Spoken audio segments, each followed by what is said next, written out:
台湾过去就是台湾主要的农业大关，一档四季都有特色风味的农渔特产品。所以农局希望借着台南农业新品牌 logo 设计，看如何发挥创意，让消费者一看到标章，就知是专属于台南的，同时由政府挂保证兼顾食品安全。我们的作物呢非常的丰富包括在里参的部分呢，目前有9项水果，大概5项水果都有外销。那在平地的部分呢，除了花卉、稻米、杂粮，我们还有平地水果，包括麻豆文旦。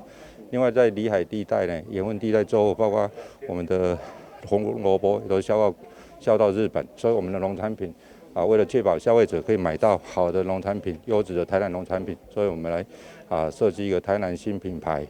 形象 logo 的甄选活动未来只要消费者认证这个品牌以后呢，就可以买到我们台南的优质农产品。会中局长甲立选8大农渔特产品的农会总干事以及侪民代贵宾共同启动设计竞选的行动，宣布对今仔开始，一直到明年1月18号为止，首奖将得到6万块的奖金，欢迎各界设计歌手踊跃参赛。台南新闻管及林根采访报道。